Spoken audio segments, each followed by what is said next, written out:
A Ciencia Cierta, un podcast para visibilizar a los que aún están en la sombra, en el que la ciencia es importante pero las personas también. Un podcast para informarte a ciencia cierta. Estamos en A Ciencia Cierta. Yo soy Lidia y me acompañan Emre y Michelle. En el episodio de hoy hablaremos sobre la enfermedad de Huntington. Contamos con una invitada especial, Ruth Blanco, presidenta de la Asociación Corea de Huntington Española, más conocida como H. Huntington, y cuidadora de un enfermo durante años, su padre. Fue precisamente eso lo que la hizo empezar a formar parte de H. Pero, ¿en qué consiste la enfermedad, Ruth?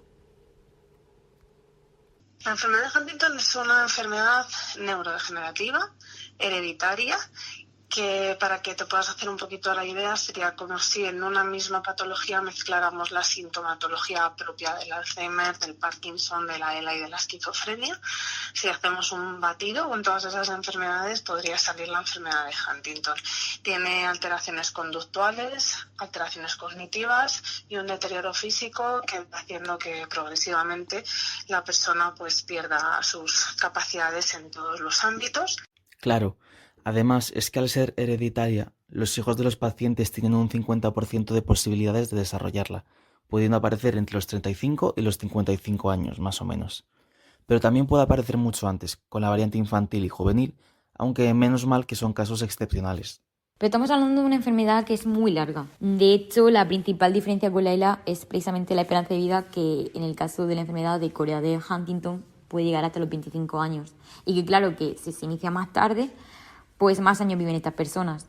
Además de que la información que disponemos, según los Institutos Nacionales de Salud de Estados Unidos en este caso, una persona con ELA puede llegar a vivir 3 o 5 años después de recibir el diagnóstico, pero no mucho más. Al contrario que como estamos viendo con esta enfermedad. Pero eso no quiere decir que la calidad de vida sea mejor durante estos años. Los primeros síntomas son incluso cotidianos: depresión, apatía, ansiedad, alteraciones en el sueño.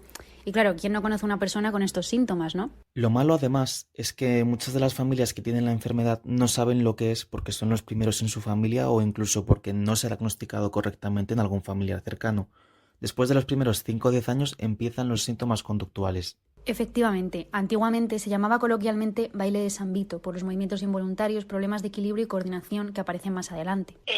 A medida que la enfermedad va avanzando, como te comentaba, sobre todo a partir de los entre 5 y 10 años ya empiezan a comenzar los problemas cognitivos. Ahí ya muchas de las personas que están afectadas tienen que dejar de trabajar y se va viendo mucho más limitada su calidad de vida, porque ya hablamos de problemas de memoria, dificultades de razonamiento, dificultades para planificarse, dificultades de organización, pérdida de orientación, dificultades en el procesamiento del lenguaje, de la información. Esto obviamente pues condiciona mucho su calidad de vida y su forma de relacionarse con su entorno.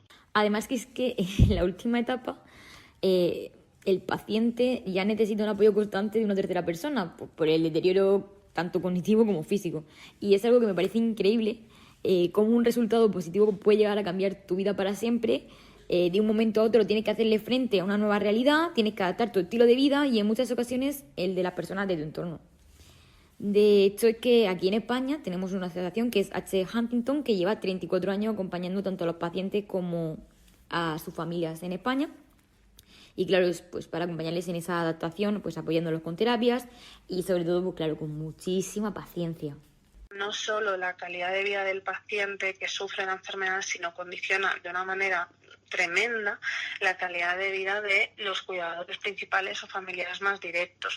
De hecho, por desgracia, en un número muy alto de casos, los cuidadores principales, pese a no tener la enfermedad de Huntington, la gran mayoría de ellos están bajo tratamiento psicológico o incluso psiquiátrico, porque la carga que supone asumir los cuidados durante tantos años de una persona que tiene este proceso neurodegenerativo tan devastador, acaba haciendo mella en su salud mental. Por eso es tan sumamente importante que el propio cuidador se cuide.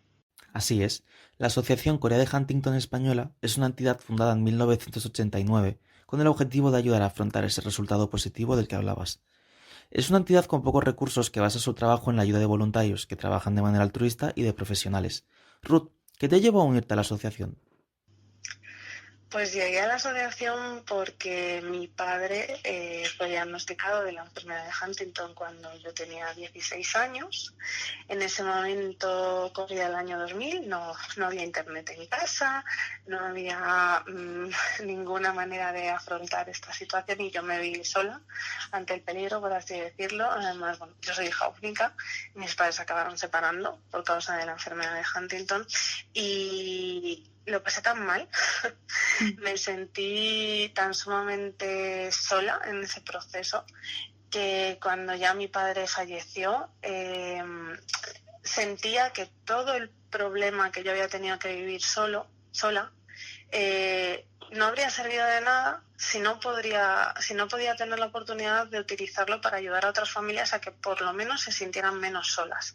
Entonces, cuando él falleció, como ya no tenía que estar dándole los cuidados que él necesitaba, pues bueno, dije, ahora voy a dedicar el tiempo libre que tengo, que no es mucho, pero bueno, lo voy a dedicar para intentar ayudar a otras familias y a otras personas que están pasando por este proceso. Entonces, bueno, pues me involucré con la asociación hace casi 10 años y aquí sigo involucrándome cada vez un poco más. Aparte, yo me hice la prueba genética predictiva, di negativa y consideré que la mejor manera de devolverle a la vida la suerte que había tenido era intentar mejorar la de aquellos que no habían tenido la misma suerte que yo. Seguro que los enfermos y familiares de H agradecen mucho tu involucración, Ruth.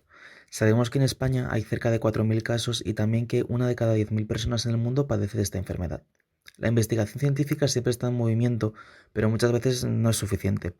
Aunque lo que no es realmente suficiente es el dinero que se invierte, que parece ser realmente poco para esta causa.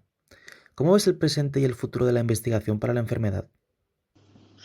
Pues mira, en este año 2023 se han cumplido 30 años desde que se publicó el descubrimiento del gen que ocasiona la enfermedad de Huntington. Y en estos 30 años han pasado muchas cosas, por lo cual nos hace ver el futuro con ilusión, aunque con cautela y paciencia. Es cierto que las familias y los pacientes no tienen el tiempo que la investigación requiere y esto es algo duro de asumir porque lógicamente el tiempo va contra ti.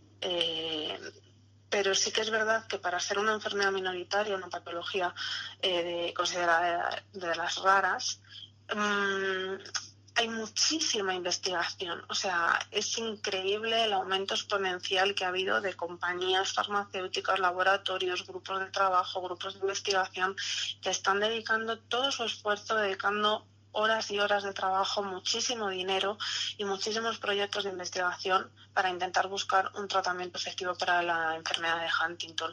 Es cierto que al haber posibilidad de hacerse un test predictivo, la ciencia parte con ventaja, pero claro, no es suficiente. La investigación creo que que tenemos que tener muchísimas esperanzas y que esas esperanzas no están basadas en la ciencia ficción. Lo que pasa es que tienen que ir unidas de grandes dosis de paciencia para las personas que día a día pues saben que tienen esta enfermedad en casa. Si algo sabemos a ciencia cierta es que necesitamos tener esperanza y grandes dosis de paciencia, como bien ha mencionado Ruth. Mientras tanto, debemos dejar en manos de la ciencia el futuro de la enfermedad de Huntington. A Ciencia Cierta, un podcast para visibilizar a los que aún están en la sombra, en el que la ciencia es importante pero las personas también. Un podcast para informarte a ciencia cierta.